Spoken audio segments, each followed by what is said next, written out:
afternoon and welcome to Real Chicks Rock Presents Real Discussions. I am your host, Michelle Dawsbert, and as always, I'm super excited to be here. It's a beautiful day in the neighborhood.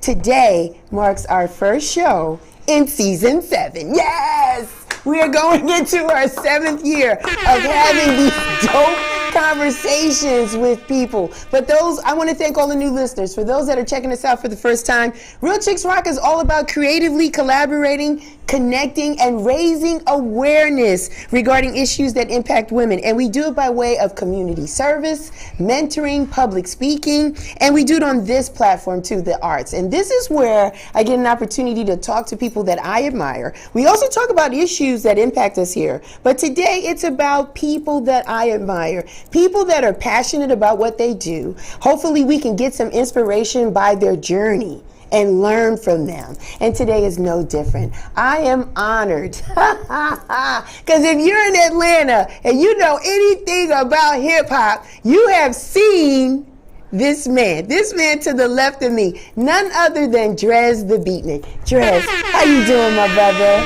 Fantastic. Yeah, How are you? I'm awesome. And of course, an honor to have you here today with me. To be here. Thank you so very much. Let's get right into it. Born and raised in Philadelphia? Yes, ma'am. Tell me a little bit about that for you as a kid growing up. Well, the neighborhood that I'm from is the section of Philadelphia that I'm from is from the Germantown section. Okay. You see the city of Philadelphia from a map, it looks like a tugboat. Yeah. My neighborhood is actually the chimney Of the tugboat. of the tugboat. Okay. That's the Germantown section. Okay. So within that, my neighborhood is called West Oak Lane. Okay. Yeah. And that's where all of this started. Oh, okay. So give it to me. Paint the picture some more. So growing up in this neighborhood as a kid, what was the music that you were listening to? Can you remember some of the tracks? In the house, it was always gospel and jazz. Okay. And R&B. Mm-hmm. It wasn't until I was able to go outside that I pretty much discovered hip hop. Okay. And when were you able to go outside? Strict parents? What was the deal? Not necessarily strict parents, but an academic household. Okay. Is what I grew up in. You can't really do what you want to do till you take care of what you got to take care of. Word up. Okay. School is your job. Mm-hmm. You do your job well. Mm-hmm. You can enjoy the world. Okay. If school isn't taken care of, then you know what you got to do. Okay. Okay. That's what it was. So as we're going outside as a kid, you're discovering a different sound than what was resonating in your house? Yes. What was it? Well, the song that actually, I always tell people, everybody has a gateway song. Like hip hop, if hip hop is a culture and it's a drug, yeah, music is gateway music. Okay. And my gateway drug, if you will, my gateway song was "My Part of Town" by the Tough Crew. Is that right? Yeah, and it's a Philly anthem. You ask anybody easily over 35. Okay. Yeah. About that song, they know exactly what you're talking about. It's nothing new or foreign. Right. You know exactly what it is. Yeah. And that song definitely resonates with me. So much so, when I had the opportunity to record my live album, I actually did a cover of that song. Really? On it, yeah. Yeah. What was it about that song that just resonated so much with you? Everything. Well, first off, it was the first song I ever heard that shouted out my neighborhood. Yeah. Yeah. So that's always dope. That's always dope. That's always dope to hear in the neighborhood. Yeah. Yeah. So you hear in the neighborhood, and then you just was like, when it's my turn, you just want to kind of pay it forward. Yes, sir. Yes, ma'am. Yeah. That's what you got to do. Mm-hmm. So how old were you when you heard this song? Oh Lord. Shoot. 13? Yeah, I was going to say 12. Looked like 12 in your eyes. Yeah. Yeah. That's some good stuff. So while we're in Philly and this is our neighborhood, were we hearing some sounds in other parts of the world, like maybe New York or something that was inspiring you? A little, like Philadelphia gets a little bit of everything. Right. So, and mostly because of the TSOP, like the town of Philadelphia, love them. Is that magnet that just attracted a lot of stuff. And Philadelphia radio was unique as well at the time. So Yeah, I mean, I heard a little bit of everything, like, everything from Rapper's Delight, to Rockbox, Roxanne, to NWA and Emcee, and all of that. Like, I mean, we got a little bit of everything. Like I said, like Awesome Dre out of Detroit, Luke from down in Miami, Space Sound, and, and even pre-Outkast Atlanta, you know what I'm saying? We're talking like Raheem, we're talking Shy D. Yeah. All of that made its way up to Philadelphia. By the way, Shy D is from my block. Shouts out to government named Peter Jones. Yes. Coming from Bronx River Projects. What's up? So I want to talk to you a little bit about high school. Did you get to infuse more of this hip hop sound for you Actually, in high school? No, still on the academic journey. Well, for me, growing up, I sang in choirs. Really? Yeah. I mean, since I could talk, I was singing. Yeah. So it was choirs, choirs and singing groups. Yeah. Things like that. District choirs. Yeah. Well, this is a shift. Like, this is a change, and I'm trying to get on. How do we get from singing in choirs? And you are a very intelligent man. You're very smart, academically smart. We sense that, we hear that in the way you articulate in your communication skills. So kudos to your parents by instilling that to you in an early age. And then being able to sing and being in these groups. I'm trying to understand, when did we transition into this love of hip hop? And how did we get to New York? Did we ever spend some time in New York? Well, to answer the first part of your question, actually, I mean, I've done a lot with regards to R&B. I did, and I say a lot, I mean, as far as my bucket list is concerned. Right. I wrote and sold music. I got placements. I sang in local groups. I won talent shows. Man. Things like that. But as I started to grow and develop into my consciousness, I came to the understanding that R&B couldn't satisfy those urges. Understood. Those needs. Like, it's kind of hard to fuse Malcolm X and Luther Vandross at the same time. Yeah, I know that's right. So you have to give up one in order to embrace the other. And at the time, hip hop spoke more to what I wanted to say than R&B did. Okay. Keep in mind, don't get me wrong, when it's all said and done, I still want to be Venus Flytrap. I still want to play slow jams at the end of the night, But for the time being, I just felt like I could attempt to provide more of a difference. Okay. Through this vehicle. Do you remember the song or the era that really awakened your consciousness? Was it Public Enemy, or was it a little earlier in the hip hop era? It was Stetsasonic. It was Stetsasonic. Okay. It was earlier than that, like Stetsasonic. Yes. And if I'm really dating myself and dating what I was exposed to, we're talking Douglas 3, the Lost Poets, we're talking Gil Scott Heron, Brian Jackson, Almost Lost Detroit, like that was some of the stuff that was playing in my house. Okay. So to be able to hear that frequency and messages outside of home, and then also like late 80s, early 90s hip hop, when that fused with jazz. Yeah. You start hearing jazz samples and things like that, and it's like I'm listening to this music, like, oh, that's blah blah blah. Yeah. I'm like, I'm not even worried about the songs. I'm identifying the samples. My friends are looking at me like I'm weird. I'm like, no, I'll be right back. I'm coming back with the record. Like, listen, this is it. Yeah, yeah, you had it. Yeah, this is the Mighty Quinn. Right. Like no, that's just Leaders of the New School. Right, No, that's Ramsey Lewis. Wow. So I'm doing that. Wow. And, I guess I'm crate digging before it became it became a thing. Word up. Yeah, you were. And it's amazing because your fabric was already starting to be entwined just based on the R&B, the jazz at home.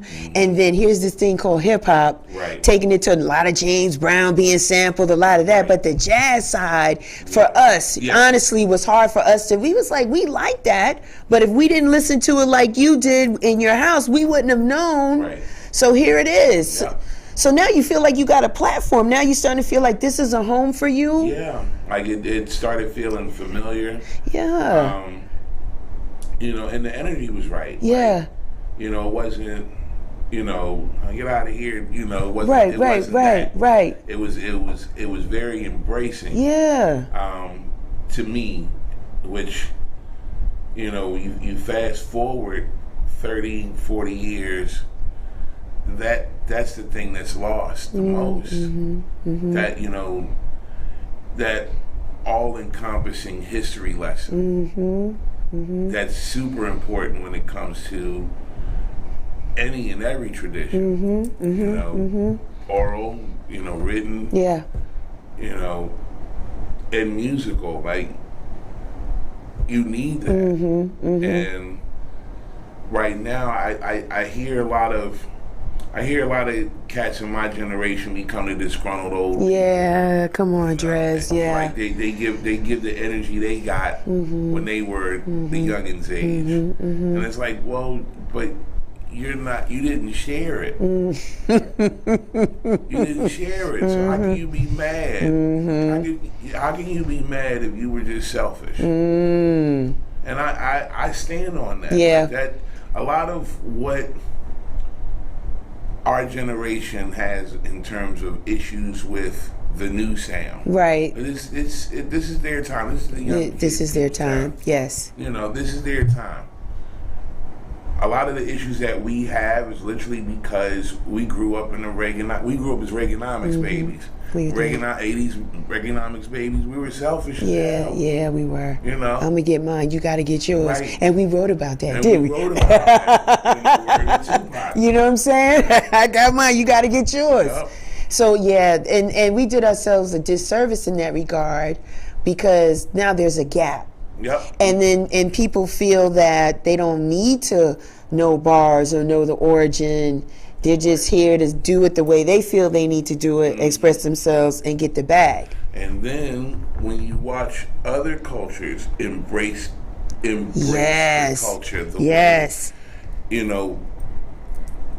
by the tenets that were laid down. Like I see it all the time. All the time. I see plenty of non-people of color that love it. Break dancing. Love it, respect it, honor it. Yeah.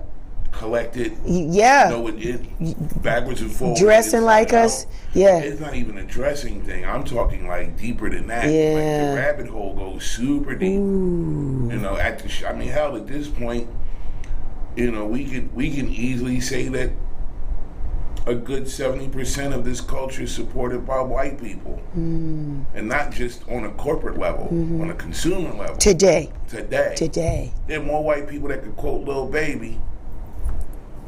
But we can't talk about that. Yeah, you could talk about it. No, you could talk about it because you're hitting on all cylinders. Because that's a deficit. And so, Drez, what do you think we could do or should do to bridge that, to course correct that if possible? Well, I think one of the things that we need to do is actually make smart the new cool. Okay. It's okay to be smart. Okay. And make it okay, like normalize being intelligent. Yeah. Like, can we do that? Yeah. Normalize other ways of going to get the bag. Like, we all don't have to be rap stars. Right. I mean, hell, there's still plenty of room for vocational. Yeah, yeah. You know, there's plenty of room for tradesmen. Right. Everybody don't have to have a white collar. Right, right. You know? Right. And, you know, I just, there's a lot of normalizing that needs to happen in order to kind of change the narrative. Mm-hmm. And we're behind in our narrative of what this is that we created. Mm-hmm. Mm-hmm. You know? It's ours. But, yeah. You know, we forget it. Yeah. I mean, like, right now, this culture is being led by a generation of what I call suburban poetic black nerds that were raised by black parents who were one foot out of the ghetto. Yeah. One generation out of the ghetto that wanted their kids to have better than what they had. Right. So they gave them everything, but never gave them the sense of value. Wow. You can't. You know, you got to earn this. What you mean, earn it? Yeah. Earn it. Earn it. I came out of you. Yeah. You're supposed to give it to me. Right. No, you gotta earn it. I don't understand this earning thing. But I'm great at Xbox. I know. I don't know this earning thing, but you understand? I have 1 million followers. Right. Yes, it's a different thing. It's the generation of the shortcut. Everybody has a shortcut or a cheat code to get to the bag now. Yeah. And while that might be a great thing, I mean, you know, I applaud the ease of getting it. Right. However, there are no shortcuts to the bag. Right. Or sustainability. Right. Sustainability is important too. No. Man, you dropped something there. I want to talk to you about your earlier years, you know, as a young teenager, as a young adult, the vibe, the energy in Philly, in New York. Did New York get your attention? You spent some time in New York? I have spent some time in New York, but it was mostly as a young adult. Like, for me growing up in Philly, it was not just about having bars, it was also about being able to dance. Right. You know, like we had all facets of the culture. Yeah. So, I spent time, there's a particular point in my career where I was a Def Comedy Jam. I saw the clips. You know, and I'm proud of that. Yes, you know, like and you were pretty good too. I did that. That was me. Yes. That was nobody else. Yes. So, you know, that got me to New York. Yes. Yeah, and you know, I spent the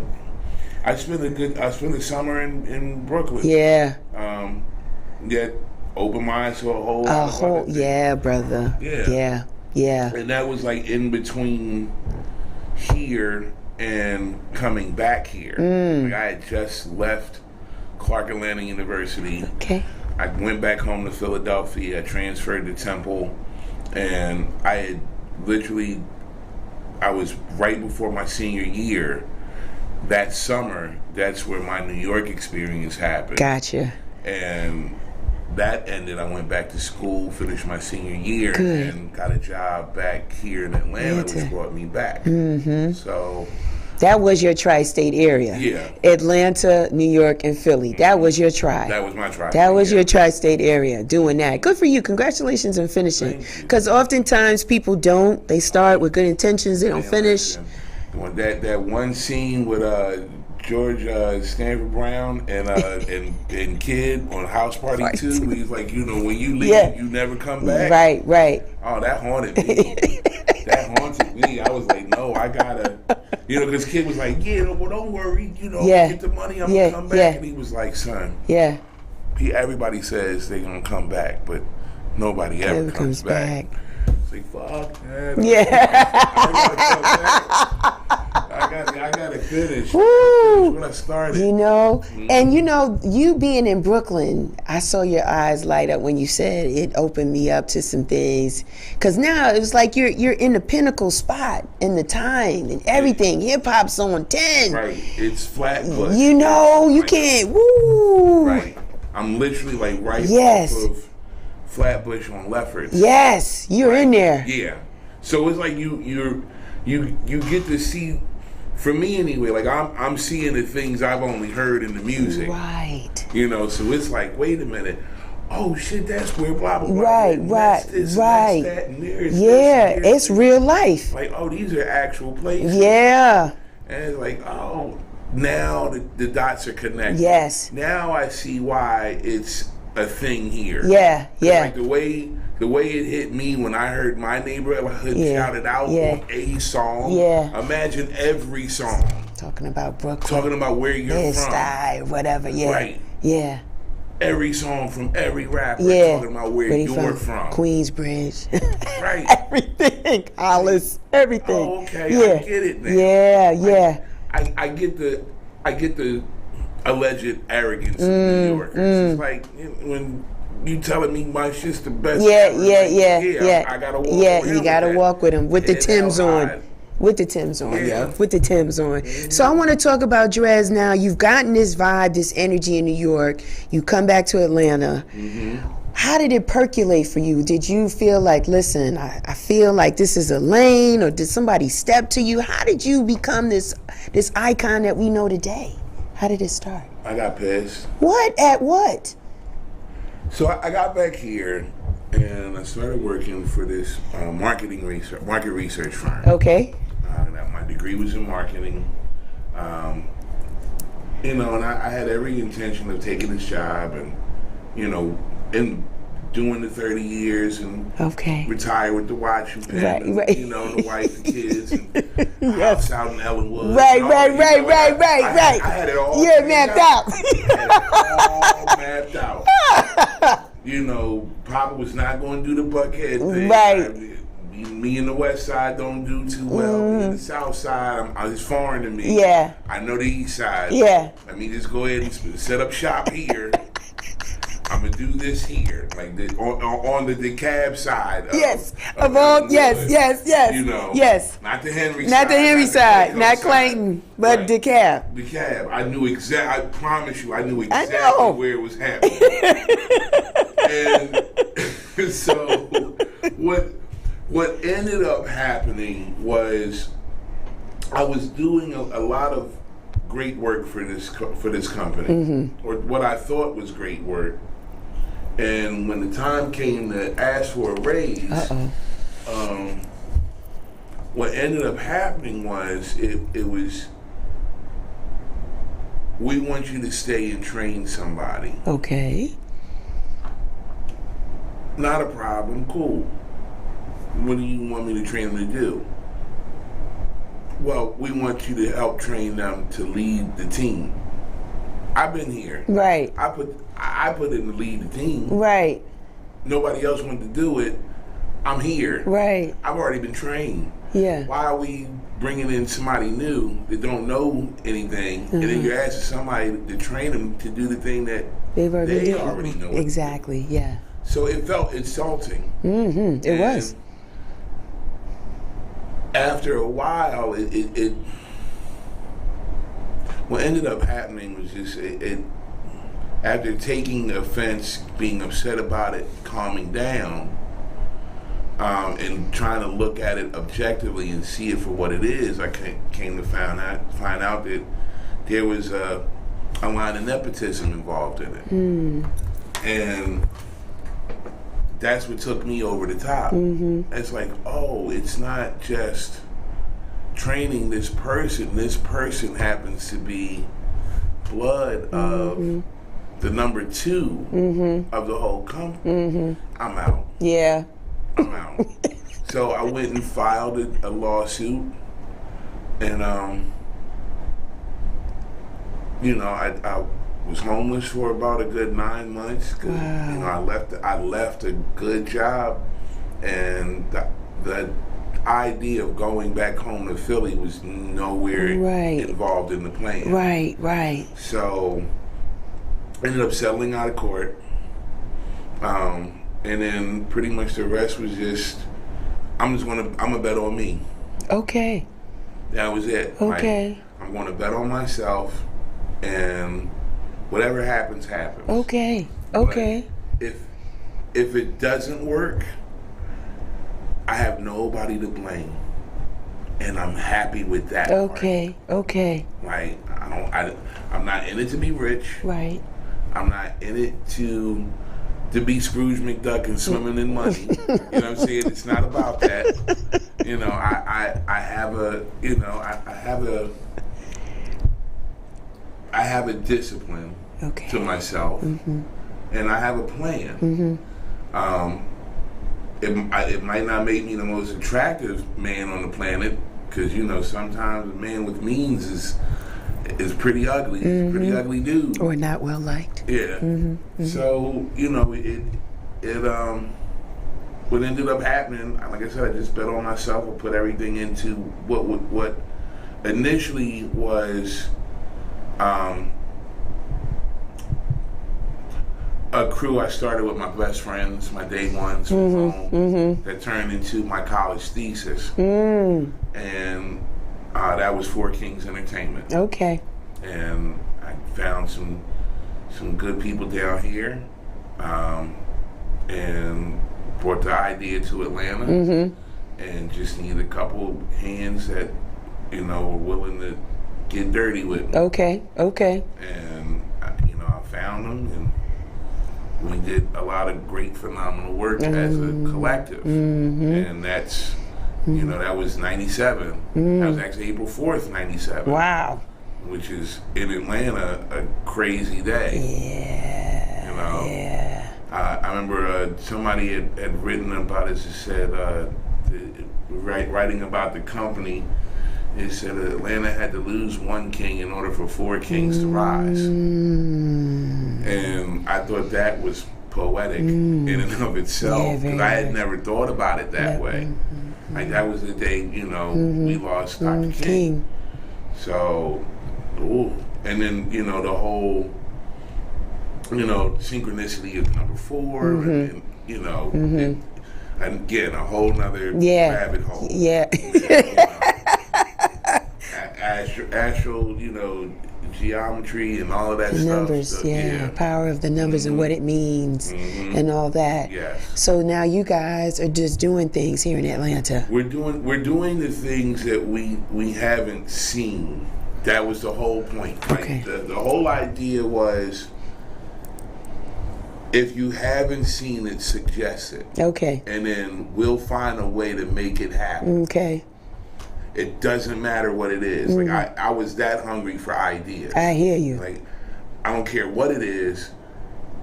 If you've never seen it before, right, it has to be that.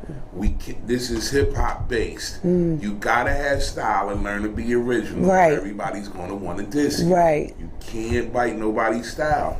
So if you've never seen it, that's the right thing to do. So with those marching orders, that's where the Dread Poets Revival came from. That's where Realm 4 came from. That's where Mic Club came from. Like, all of that came from us not seeing it before. You know, but having just enough familiarity where it's not scary to people. Right. Like, oh, I've seen that before, but I haven't seen it like this before. Which brings me to what I'm currently doing that I'll discuss with you. You know, like, that started with a whole nother conversation. Yeah. Actually, that started with a conversation in Detroit. How did it go? So I'm talking with some friends of mine, and this is like after Art Beats and Lyrics, and we got to talking about producers, and of course we're in the home of perhaps the greatest hip hop producer that ever walked the earth. May you rest in peace, Mr. Yancey. Yeah. You know, Jay Dilla. And it's like, well, you know, have you ever seen or heard of a female producer? And everybody's like, well, yeah. I'm like, in hip hop? In hip hop. And then that starts a whole conversation. Now, the conversation started with just 3 people. All of a sudden, 3 people turn into 5 people. 5 people turn into 8 people. 8 people turn into 16 people. Right. 16 turn into 50 people in a restaurant in under an hour. Wow. So everybody's throwing ideas across the room. Shit. Pardon my language. And I'm sitting back and I'm watching because I know what I did. Yeah. I just was like, yeah, here's a knife. Handle yourself. I knew what I was doing. So, y'all fight it out. Yeah. And I watched them fight it out, and I'm sitting here and I'm looking and I'm watching, I'm looking. My girlfriend's with me. I'm like, you see this? Yeah. Like, yeah. I think you might have something. I'm like, I think so too. It's like we paid the bill, dipped out. What? They still going. Wow. I was like, oh yeah, we gotta. As soon as we got back to the hotel room, I started writing it up. Okay. So, I'm like, yeah. So the idea turned from a conversation to let's produce an all-female producer battle. Yeah. Like, yeah. We've never seen it. Never. Like, we've seen the ladies come in to beat battles. We've seen that. I think all of y'all have seen it. But, and it's a boys' club. Yeah. I hate calling it what it is, but that's what it is. That's what it is. It's a boys' club. That's what it is. So the idea was, since we've never seen it before, and this is how we operate, let's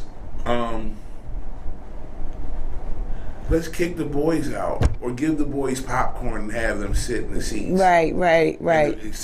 Have them sit in the bleachers and watch this. Because I'm sure, I'm more than certain that they're, and when I say hip, I'm talking hip hop, not rap.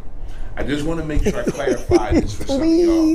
While I love Missy Elliott, Missy makes R&B and pop music. And without Timbaland, there's no Missy as a producer. Okay. It's on the table. Okay. Right. Okay. Feel free, call in. Text in. Whatever you want to debate with, feel free. The lines are now open. I don't even know what the number is. Go to Real Chicks at Instagram. Feel free. There you go. Yes. And drop your questions and comments and concerns. Yes.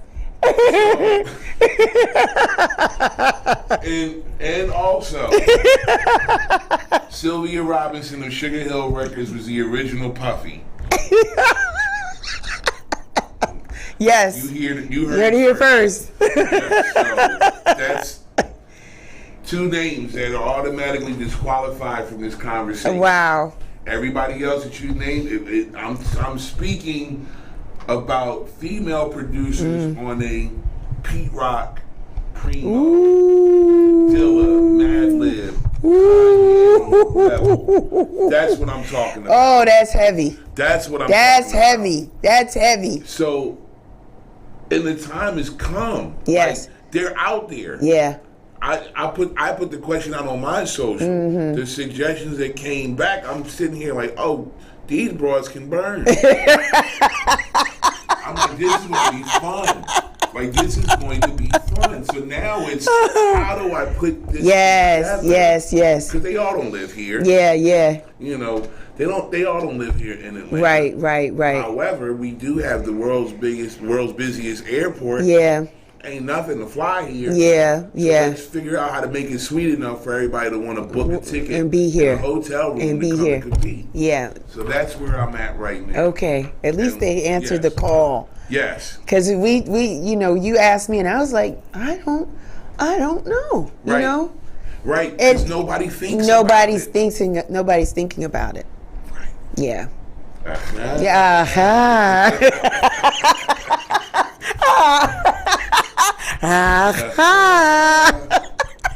That's the whole point. And that's you. And that has been your art form in this space, because you have brought different things to Atlanta. But we felt the safety of the familiarity you talked about, which is hip hop. Hip hop, not rap, but hip hop. Hip hop. Right. People actually putting pen to paper. Right. Lyricists. Right. Yeah. Poets. Right. Yeah. Sean Carter is an anomaly. Yeah. That's not how it's done. Yeah. Because he didn't write nothing down. Right. Yeah. That's not how Off it's the done. dome, off the top. Yeah. No, you gotta. You gotta write it down. Most right. people write it down. Right. No, all of us. 99% of us. 99.9% of us write it down. You know, we can. It's not some. It's all of us. Now, how did you get sought after as a host and an MC? Is it because of your work that you've done? Well, I tell folks all the time, you gotta pay what you weigh when it comes to this. Okay. So I didn't necessarily. No, I take that. Take it back. I produced my own events where I had the host. Mm-hmm. I initially didn't want to be the host. Okay.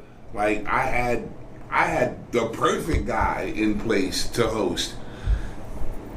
He just caught a case of cold feet at the 11th hour. Okay. And the show still had to go on.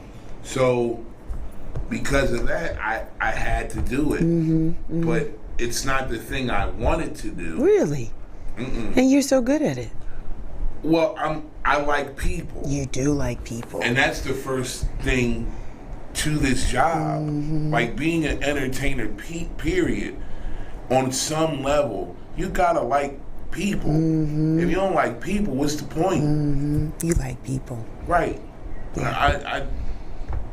I didn't get in this on some egotistic, narcissistic level. Mm-hmm. Like I actually like people getting to the same destination at the same time.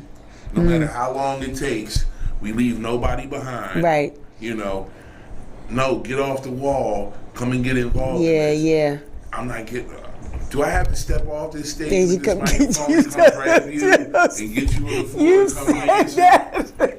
I see you host when KRS-One came to town. You were like crowd participation, involvement, especially when the DJ is spinning. Like you're working. Ain't no strangers. Yeah, no strangers here. We had the best time at 595. That was awesome. This is our house of rejoicing. Yeah. You know, we're not here to worship. We're here to just fellowship. Yeah. Everybody's got to get them. Everybody has a job in this little microcosm. That is this show, this event, this moment. So if you're not doing your job, and I see that you're not doing your job, yes, I'm going to encourage you. Yeah. To do politely, respectfully. Yeah. To do your job. Yeah. Do your job. You spent your money, like, bro, you're not getting it back. So like if you have a messed up time, that's on you. I just don't need you going home talking shit. Yeah, right. Yeah. I went to this event. It was whack. It was whack. Yeah, no. You were whack. Because you didn't bring all the whole time. Right. You got dressed up. Woo. You went and bought expensive cologne. And sneakers. And threads. Yeah. You got in your car. Yeah. You paid for gas. Yeah. You used the GPS to travel across town. You paid for parking. Paid the cover. Bought alcohol. Only to sit and be miserable. Miserable. Yeah. Shame on you. Shame, come on. I've seen you defuse situations at A3C, especially when Nas came that year. Yeah. People was getting a little tense. And, you know, sometimes when things are behind schedule, tempers get a little, is he going to show? Is it going to be what it's going to be? Get off me. Get out. You know, people get a little tight. And I've seen you be able to calm people down. Yeah, because we forget. Yeah. Like, I get it. Like, yeah. I get it. We all don't want to. Yeah. Or waiting. Yeah. Right. But like, bro, come on, man. Yeah. All this. Are you looking around? You see all these beautiful women. Yeah, that's what you tell them. You really gonna do this? You're gonna do this right here, right now. Cause we in here. Her. Yeah. Look at her. That could be your future wife. That could be something. You fumbling right now. You sure this is what you want to do right now in front of all? Hey, listen. And of course, course, to the people listening at home, it's a lot more R-rated than how. Yeah, a little bit more. But you just don't do that. Like, I mean, come on, man. Like, a lot of us men in hip hop literally got involved in hip hop to impress women. That's what I've heard. That's what I've heard. Listen, your favorite rapper's favorite rapper got involved in this for the attention and affection of a lady. Of a woman. Wow. No. Wow. I am no different. You're no different. No, I'm no different. I'm not going to sit here and act like I am above the fray. No, I am not. But the thing is, when traditionally these events are a boys' club, you know, and it comes with all of the things that come with being men. You know, we're a pack of animals here, if you will, and everybody's fighting to be an alpha in the audience, waiting on an alpha to come on stage and perform. Yeah, it feels stupid. Yeah. When you really sit back and think about it feels stupid. So to watch us do misguided things in those situations, it's like, dude, you're messing it up for everybody. Like, this one guy might not even be here for the fight, but since you nudging and pushing him, now you're gonna make him have to want to fight. Right.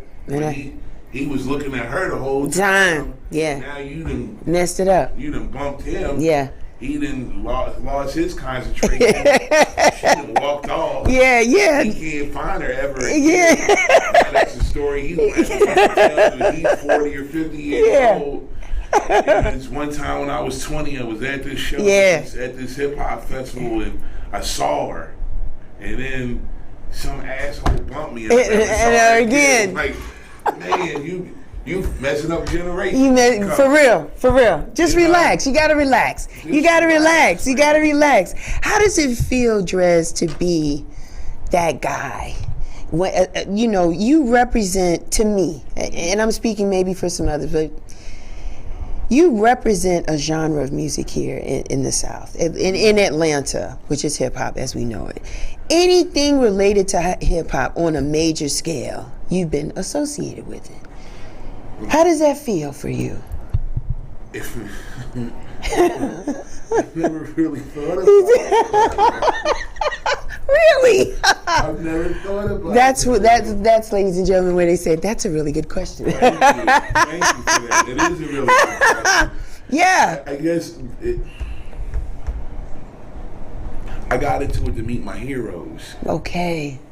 That's honest. And there is a saying, like, never meet your heroes because they'll always disappoint you. I've yet to be disappointed. That's awesome, Drez. That's awesome. I for real yet to be disappointed. And don't get me wrong, I'm not saying if any of my heroes or friends of my heroes or associates of my heroes happen to see this and pass it on, this is not a personal challenge. Yeah. Disappointment. Right. Don't start now. Please don't. Yeah. But I've never been disappointed. Nice. Like, I think for me, I want to be around the things that keep me young and believing. Like, I can't front. I have a mild case of Peter Pan syndrome. Like, I always want to be a kid. Yeah. I adult. Okay. Don't get me wrong. Yeah. I'll adult when I have to adult, but for the most part,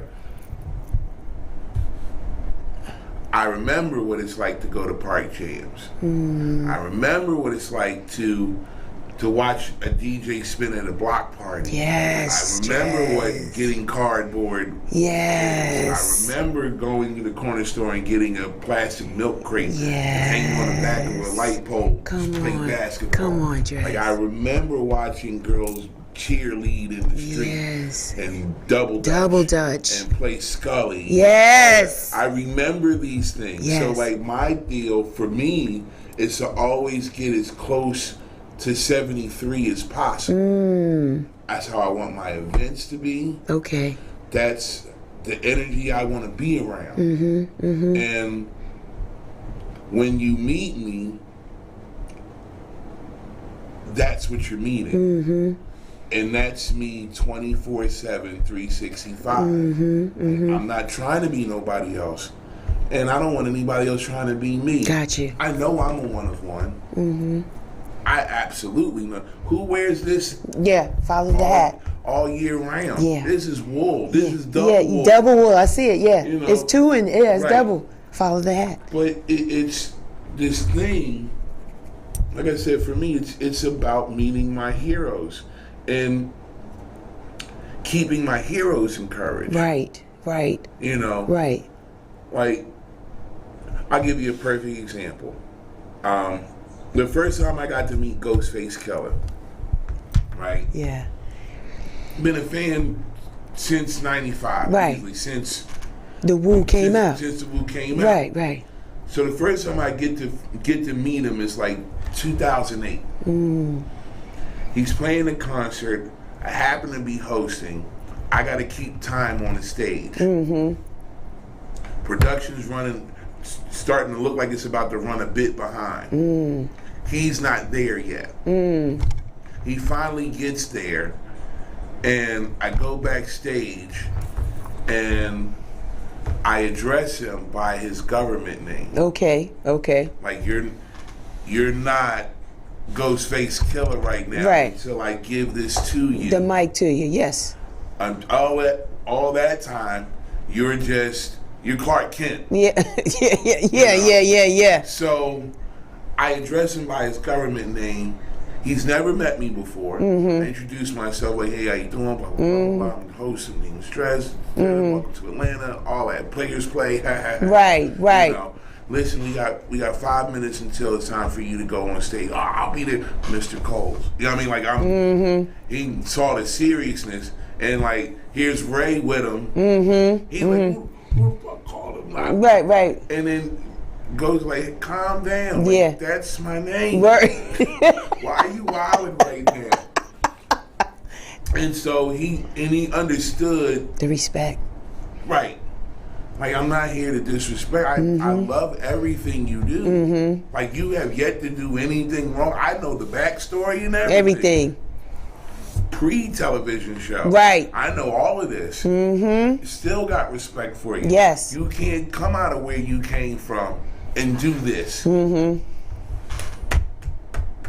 Right. However, Yeah. 2 minutes. Sir. 3 minutes. Sir. You're not gonna mess up my stage. Like, I've never had a show run late to that point. You're not gonna be the first one tonight. Wow. Not tonight. Wow. So That's why you get the business. 1:30. You got a minute 30. Yeah. What do we need to have out on stage for? For you. I guess if it's on my right, okay, cool. Whatever's in the right, it'll be out on the stage. Let's go. Hume, let's go. Wow. I'll be right back. 15 seconds. Here Yeah, you yo. 1, 2, 1, 2. Cool. Boom. Take off. Yeah. Wow. He's done. The road manager is like, who's this guy? And the person paying was like, yeah, that's Dres. Fuck is a Dres? Right. You know, it was that. Who Yeah. is a Dres? Yeah. And it's like, that's the guy that made sure you got paid tonight. Right. Come through. Right. This wasn't a performance situation. This is work. This is work. Right. Wow. And he had to remind the road manager, like, this is work. Yeah. And he's here to work. He's not here because he likes you. Yeah. He's here because he wants to see you win. Yeah. And he told him that. Yeah. And I didn't know that until like hours later. But yeah, I told him, like, you're here because you want to see him win. I'm like, yes, I want to see him win. I love his work. Right. I want to see him Win. Absolutely. So, it's those moments Yes. that make the job worthwhile. Okay. And I don't always get the call, But I'm honored when I do get the call. Yeah. You know, if it was up to me, every show from an artist that recorded from 83 to 90 to 96 that came to Atlanta, I'd host. I would host them in concert. Yeah. I don't give a damn. Yeah. Like, it could be, you know, Rob Bass with no Easy Rock. I'm doing it. You know, I'll even DJ for you. Yeah. You know, if in needed. honor. Yeah. In honor of Easy Rock. Yeah. You know. Is there anybody you would want to work with that you haven't? Because I say that because for those that don't know, listen, you worked with a lot of people. Yeah. Coming through Atlanta, the Pete Rocks, the Wu, Nas, KRS, like the list goes on and on and on. So is there anybody that you would like to? There's actually 10 names. 10? There's 10 names. They're not all hip hop. Okay. But there's 10 names. There's 10 acts that I would love the opportunity to work with. Okay. In any capacity. Okay. Jay-Z. Kendrick. Cole, Drake. Tyler. Okay. Pharrell. Pharrell, nice. Stevie Wonder. Nice. Portishead. Thievery Corporation. Jamiroquai. Oh, that's a good list. Yeah, and if I had to go to another 5, Sade. Yeah. D'Angelo Maxwell. Patti LaBelle. Nice. And Stephanie Mills. Yes. For my mom. Yeah. My mom loves some Stephanie Mills. Yes. That's a good list. It's a great list. I thought about this question. Yeah. Like, I trust me. See, here's another tip for the boys and girls at home. Interview yourself in the mirror. Like, because there are going to be moments where you're like, it's going to happen. I call it self manifestation. If you keep training yourself for a moment, eventually the moment will show itself. I've been training myself to be interviewed for more than a minute. So when the moment shows up, yeah. I'm already ready. Yeah. She sent questions. I didn't read the questions. But I told her we just going to do what we do. We're just going to do what we do. And she's asking questions that I've actually asked myself. So I already have the answer. Yeah, you go. Because I've been prepared. You've been prepared. You've been prepared for this moment. Phil Collins song. I've been waiting for this moment for all my life. Boom, boom, boom, boom, boom, boom, boom, boom, boom, boom. Gotta throw the drums in. You know, I was honored to be on the same ticket, if you will, at Centennial Park when they had the Wednesday night wind down, and you were hosting, and I was honored because my brand was just a part, and my DJ played, and it was just great, and again, to see you in your element, to see you liking people, reaching out to people responding to you, is always a good thing. And I was like, he's really good at what he does. You're really good at what you do. I want to talk about how you've been feeling. Okay. You look great, but I know there was a season and moment in time that we as a community, we were concerned about your health. How are you feeling these days? Well, I'm actually still in that season. Are you? Okay. Yeah. I am living with chronic kidney disease. And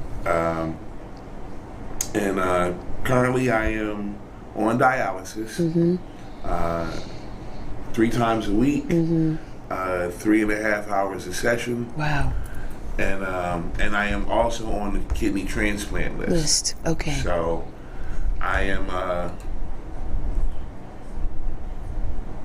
I guess, considering, I'm in the best health I've ever been considering my situation. But I am continuing to maintain my good health while I'm being patient, waiting for an organ. Okay. And from what I was told at the beginning of this journey, that no one gets a kidney 4 or 5 years in. Like you're gonna have to. It's gonna be 7 years before you even be considered for one. So we're at the 4.5 mark right now. Okay. And I'm okay. Like I said again, I'm okay with that because I'm doing the things necessary to maintain my health. Yeah. I wish it was reversible. I really do. Like I wish that there was something that I could eat or drink or a change in diet where it would not. I don't want it to slow. I'm not saying to slow it down, but like to get rid of it. Yeah.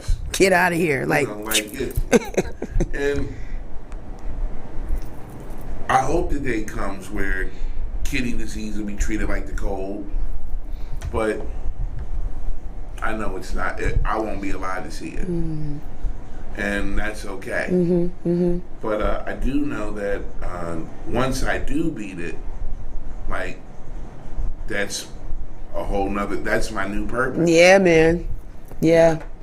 So, I have no problem sharing my story, like we spoke about before we started rolling.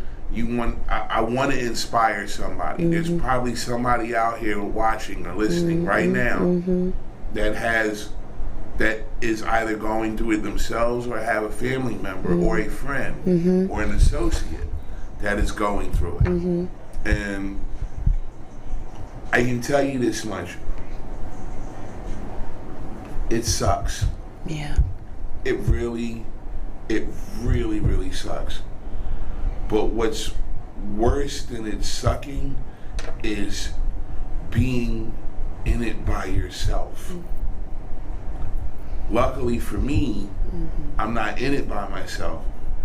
I have 272 accountability partners in my life.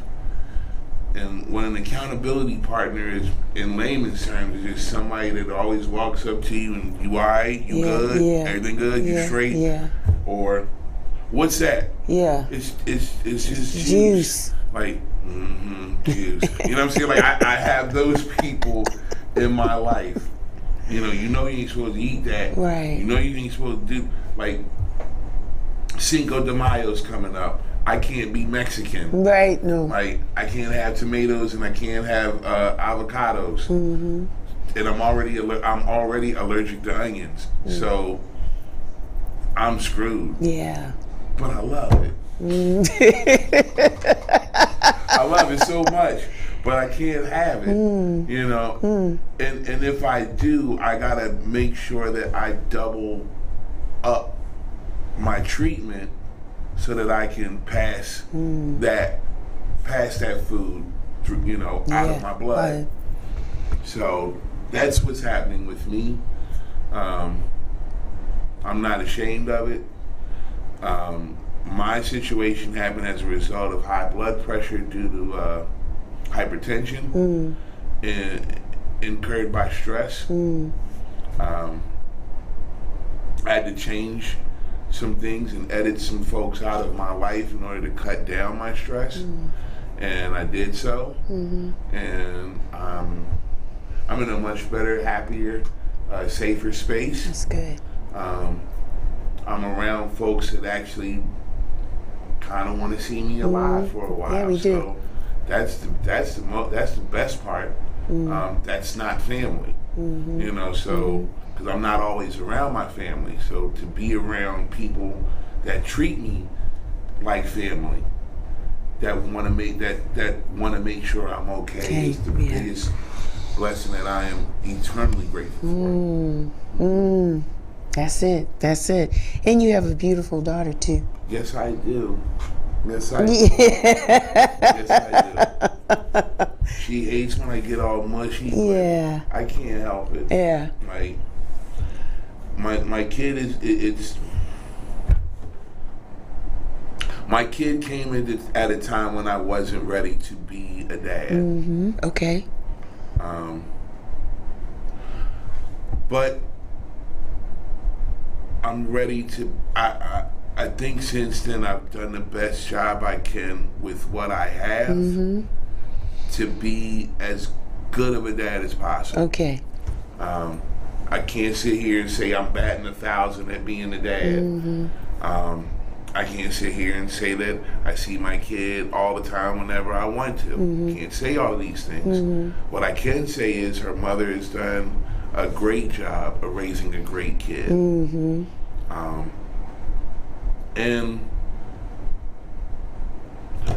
while it may have it may have brought about certain tensions, I've been completely honest in who I am. Like I had just started doing this Dreads of Beatnik thing when I became a dad. Yeah. And it was this. I told those that needed to know, I'm walking on a much bigger purpose. Yeah. To a much bigger calling than what you're asking me to do. If that makes me the devil, then that makes me the devil. But I know my cause is righteous, if you will. And I'm being completely transparent. If you still choose to walk this path, I'll be here to support you as best I can. I have all the time in the world. I didn't get into this for the money. Right. So if that's what you're after, I'm going to disappoint you at every turn. Right. But if you want my time, shit. Yeah. You know, please take it. You know, and that's the Sagittarius to me. I'm going to be completely, bluntly honest. Even to the point where it might hurt me, but it can't be. He lied. I don't want to be a liar. Right. I don't want that to be on my epitaph. The nigga lied. He owed me $20. You know what I'm saying? Like, I don't want it to be that. I don't want that to be the thing that, you know, I want my funeral, my homegoing to like celebration. You know what I'm talking about? I don't want it to be like this whole celebration. Yo, that dude was nothing. One dude hold up the wall. He got all dressed up and drove all the way across town to come to this funeral with all this free liquor, just sitting on the side, holding up a column, talking about something. I'm having a horrible time. I'm like, no, that's not what we're doing here. That is not what we're doing. And that's how Andre's life is much like his career.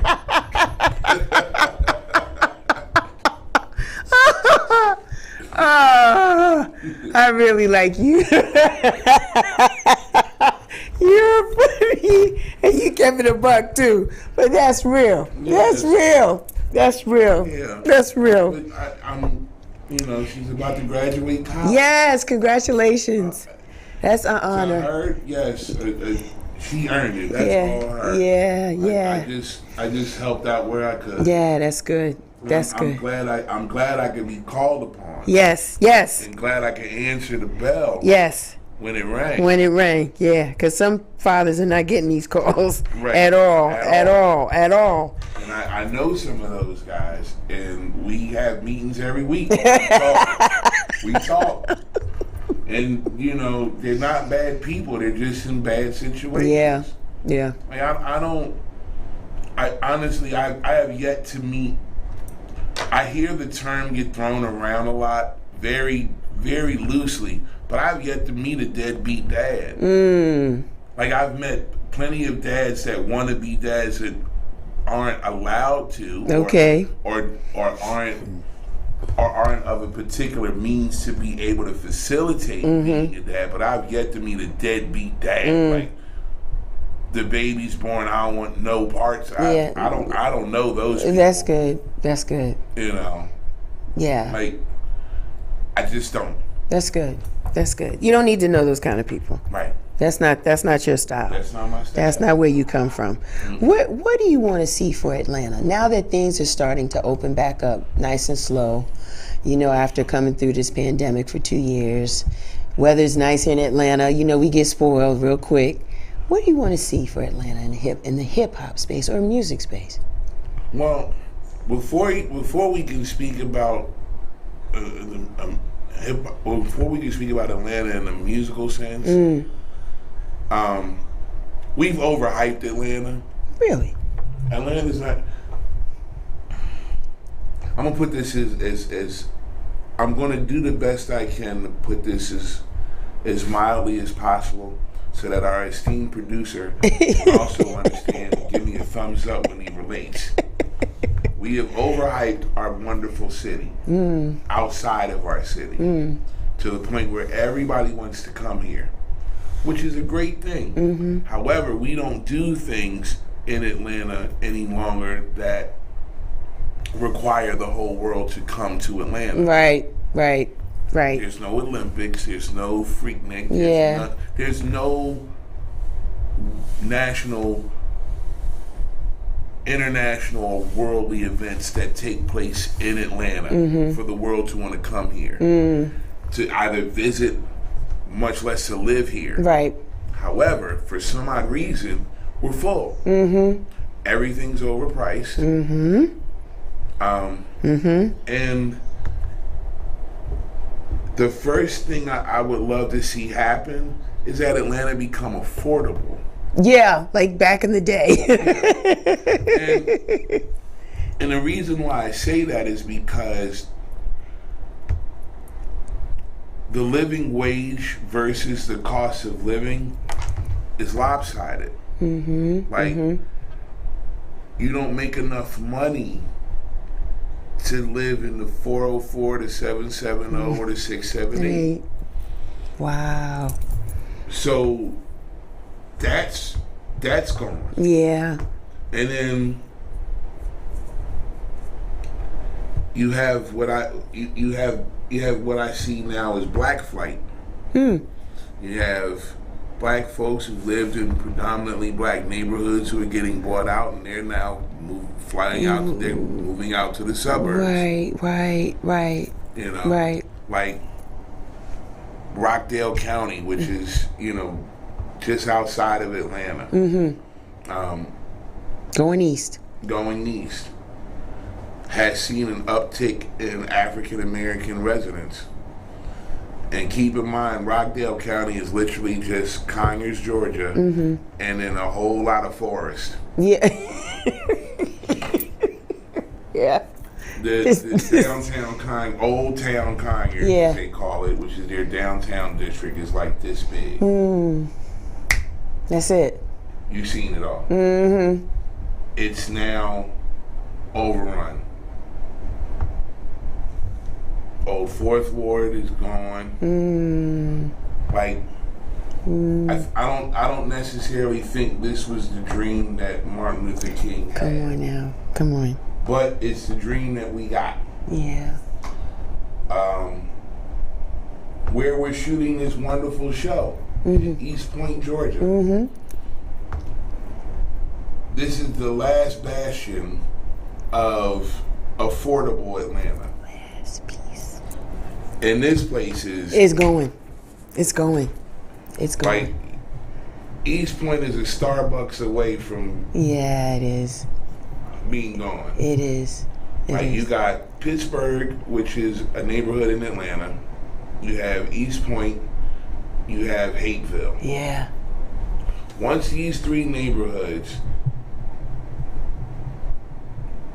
have signs of gentrification in them, it's gone. It's done. Yeah.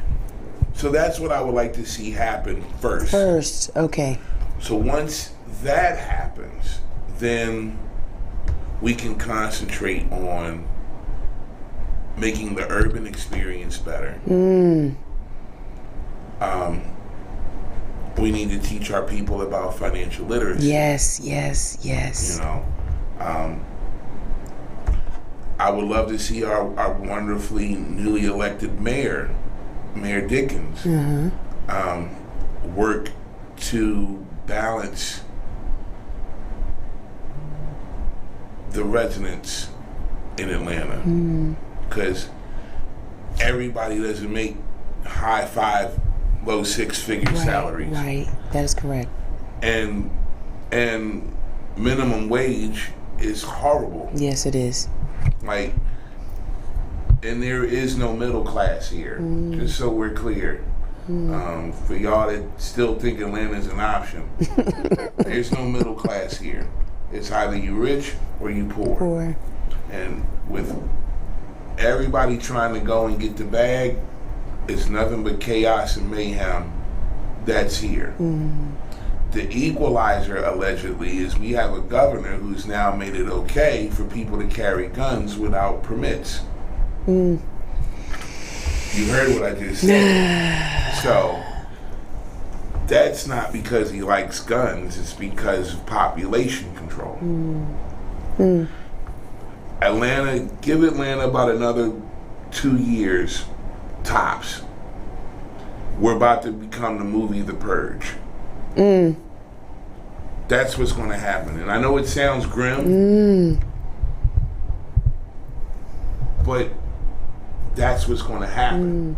Now, from a cultural standpoint, from a musical standpoint, what I would love to see is artists talk about it. Okay. We're talking easily a 25-year gap of not saying a goddamn thing about everything that's happening. Think about what I'm saying. It's currently 2022, so we're talking 1998 easy. We're talking Bush 2. We're talking 9/11. We're talking the housing bubble. We're talking about the housing collapse. We're talking about President Obama. We're talking about Trump. Like, we're talking about North Korea. We're talking, and now currently we're talking about the Ukraine and Russia. All of these things have happened. Not to mention being overseas, trying to hunt down weapons of mass destruction and taking down two dictators, right? And still not coming home anytime soon. All of this has happened, and hip hop hasn't said a word. Thing. Yeah. And now, our wonderful city is now being touted as being the epicenter, with its finger on the heartbeat of the culture.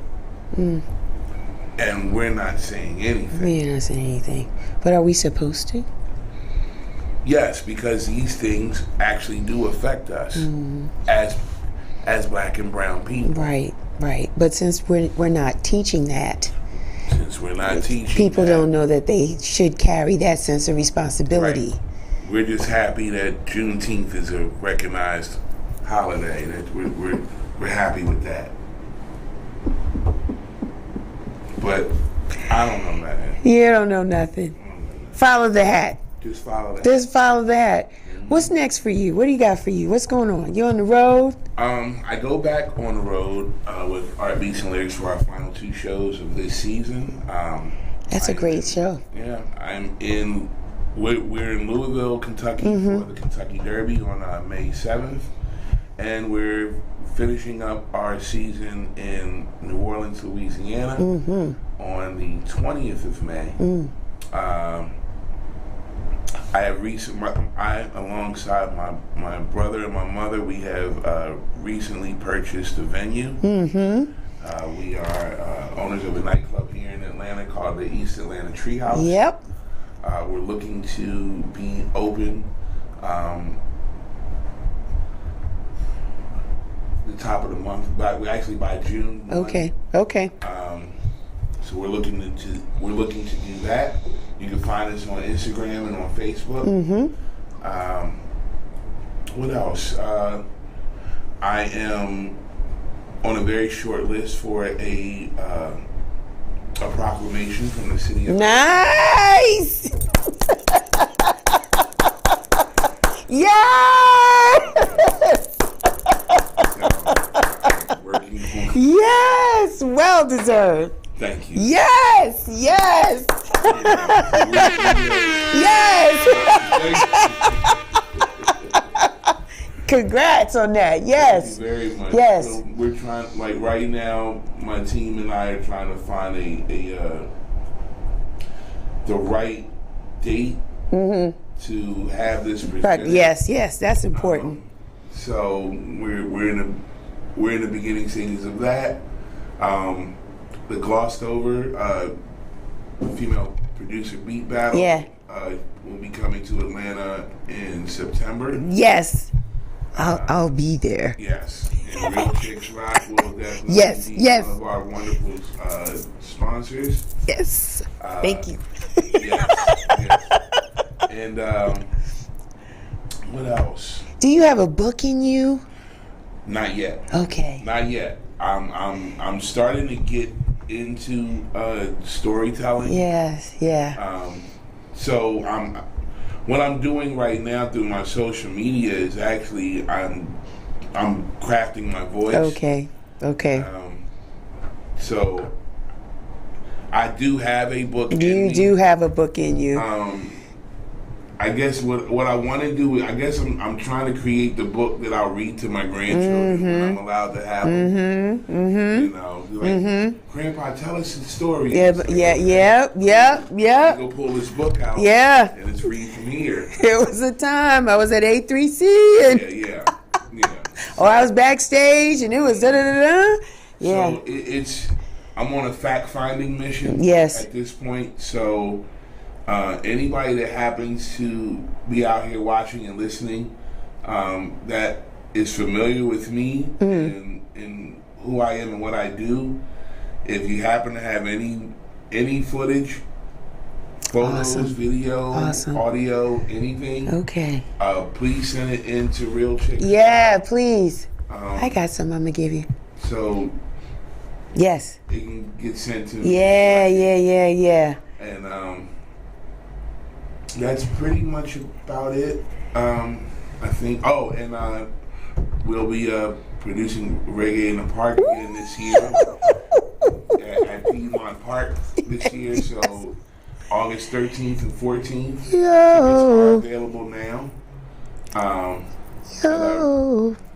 And that's actually atlreggaeinthepark.com. It's a website. Nice.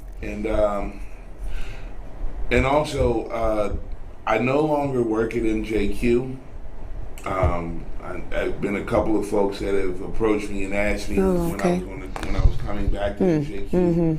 I'm no longer there after 22 years. Long time. Of service. I'm no longer at MJQ. I'm sorry.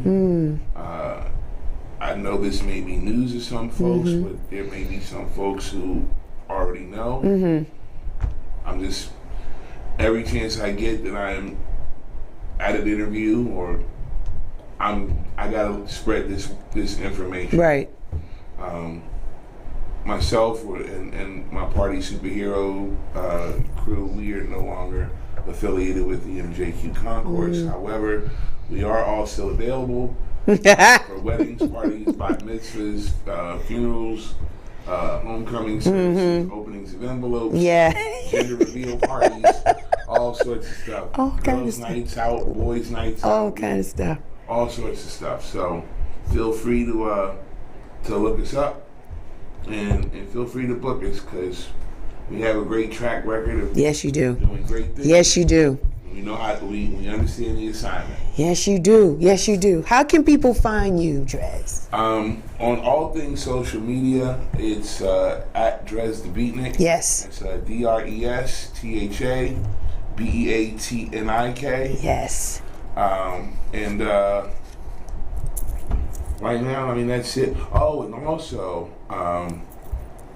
there's a concept that is being developed now, which will be executed hopefully by the end of the year, called Organics Fest. We're bringing music culture along with African American sustainability to the forefront. So we're talking farm to table. We're talking financial literacy. We're talking. I want to be a part of health that. and wellness. Yeah, we could talk about that. We're talking about all the things that will help us stick around and not just have neo-Africanism or neo-futurism be a thing that you only see in Black Panther. Right. We want it to be a real thing. Yes. And in order to do that, we got to actually be there. So it's awesome. We're working with a lot of wonderful vendors. That's awesome. That are great at what they do. A lot of wonderful speakers, and trying to get everybody together so that we can go ahead and dispense this information for us. Yeah, count me in on that one. Yes. And that's it. That's community. Yes. That's community. That's culture for certain. Yes. I love it. That's very Clark I Atlanta. love it. Yes, it is. That's very Clark Atlanta. Yes, it is. Service. Yes, ma'am. What a wonderful person you are. Oh, stop. Thank you. You have a great timeline. Everything that you've done, you've created such a positive impact for the culture here in Atlanta because you love what you do. Yeah. And the mere fact that you respect and you're honored just to have people in the space with you, and you've always been professional and you love people and people respond to you. So thank you for being one of the few people here in Atlanta that has continued to bring a positive light to the city. Thank you. That's really nice. You are a legend. You're iconic. Yeah, I'll stop it one day I'll stop, but not right now. But that's my time, everybody. That's my time. Real Chicks Rock, you know us. We are everywhere. We're on Facebook, Instagram, Twitter. Go check out our website, realchicksrock.com. And Drez would know this one. My person I loved so much when I was a kid, growing up on the radio, Frankie Crocker in New York. Yeah. And one of the things he would say is, may you live to be 100 and I live to be 100 minus a day, so that I would never know that beautiful people like you had passed away. Until next time.